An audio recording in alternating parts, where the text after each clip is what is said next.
අපි දැන් මේ ඕකේ සයිලන්ට් මේ සතුන් ගැනනේ කතා කරන්නේ. අද සතුන් ගැන අවසාන එක කතා කරන්න යන්නේ.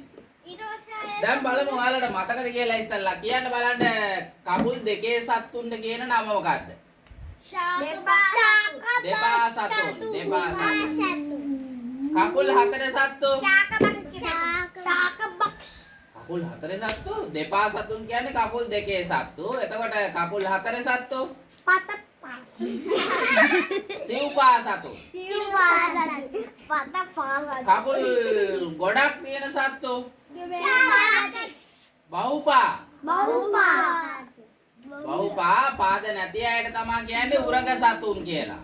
නේද?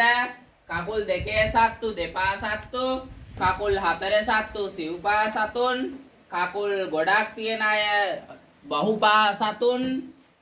මේ නේද? බහුපා සතුන්. ඊට පස්සේ කකුල් නැති සතුන් උරග සතුන්. අද මාතෘකාව මොකද්ද කියන්න බලන්න.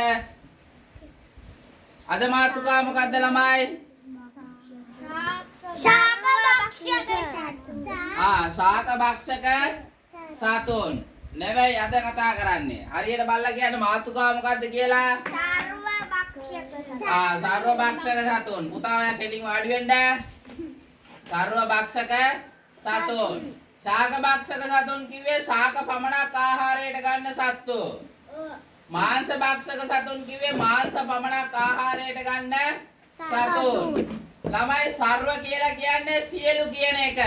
සර්ව කියන්නේ මොකද්ද? සියලු කියන එක.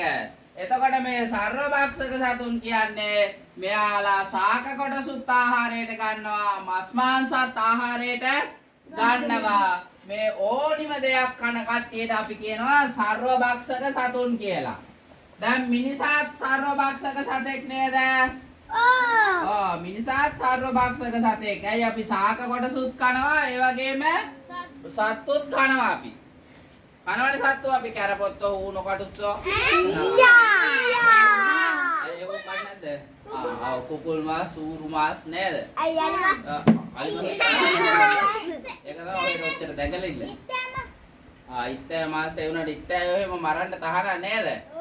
ඉත්තේ ඌරු මාස් කනවා. කැලේ ඉන්න සත්තු දඩයන් කැලේ ඉන්න සත්තු දඩයන් කරන්න තහනම් අපිට නේද? උන්ට ජීවත් වෙන්න අයිතියක් තියෙනවා. ඒ නිසා අපිට උන්ව මරන්න තහනම් නීතියෙන් තහනම් කරලා තියෙන මිනිසා. තව කියන්න බලන්න සර්ව භක්ෂක සතුන් ඔය ඕන දෙයක් කන සත්තු වල දන්න කට්ටිය. බල්ලා. කුකුලා. very good. බල්ලත් එක්කම තව සතෙක් මතක් වෙන්න ඕනි ගෙදර ඉන්න. පූසා. පූසා නේද?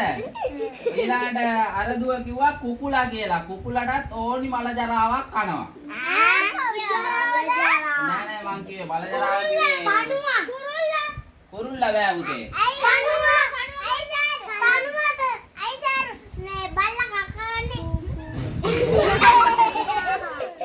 ඊළඟට කපුටා. නේද? කපුටා දන්නවනේ ඔයාලා? කපුටා කියන්නේ කාක්කා. නේද? හරි දැන් වවුලා කන දේවල් නෙවෙයි අපි කතා කරන්නේ මේ ශාක කොටස් සහ මස් මාංශ කියන වර්ග දෙකම කන සත්තු ගැන නේද කතා කරන්නේ අපි. එතකොට අපි කපුටා ගත්තා, කුකුලා ගත්තා. ඊළඟට ඌරා. ඌරා තෝනි දෙයක් කනවා, සත්තුත් කනවා නේද? ඇයි ඌරා ඇවිල්ලා වතු වල අල එහෙම හාරන්නේ? අල හාරලා කනවනේ. ගෝණ වේ පුතේ. ගෝණ ශාක කොටස් පමණයි කන්නේ. පිඹුරාද? පිඹුරා මස් මාංශ විතරයි කන්නේ කියලා අපි ඒ සති ඉගෙන ගත්තානේ. මේ වතුර දාන්නේ බල්ලා කකා වෙනවා එක. මේ බලන්න ඊළඟට ඔයා ඔය නෝටි කතා කියන එක නවත්තන්න. මොනරා? උරුකයා බෑනේ අපි කියවනේ උරුකයා මස් මාංශ විතරයි කන්නේ කියලා නේ. මොනරත් කනවා නේද ඕනි දෙයක්? ඔයතර මිනිසා ලිව්වා, බල්ලා ලිව්වා, පූසා, කුකුලා, කපුටා, ඌරා, මොනරා. තව හිතලා කියන්න බලන්න ඒ වගේ සර්ව භක්ෂක සත්තු වෙන කවුද ඉන්නේ කියලා වෙලා නිකන් ඔයාලා කියන්න බලන්න අදහසක්. කැරපොත්තා. කැරපොත්තත් කනවා නේද වනිදයා? ඔව් කැරපොත්තා. තව හිතන්න බලන්න.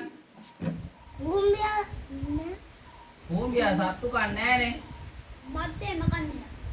කැරපොත්තා නේද? මේ වගේ සතුන් කවුද?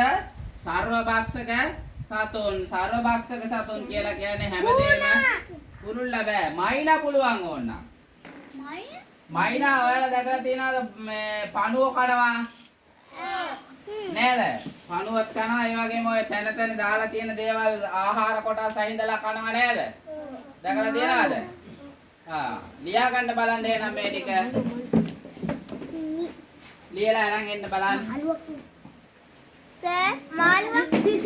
ඇයි මාළුවා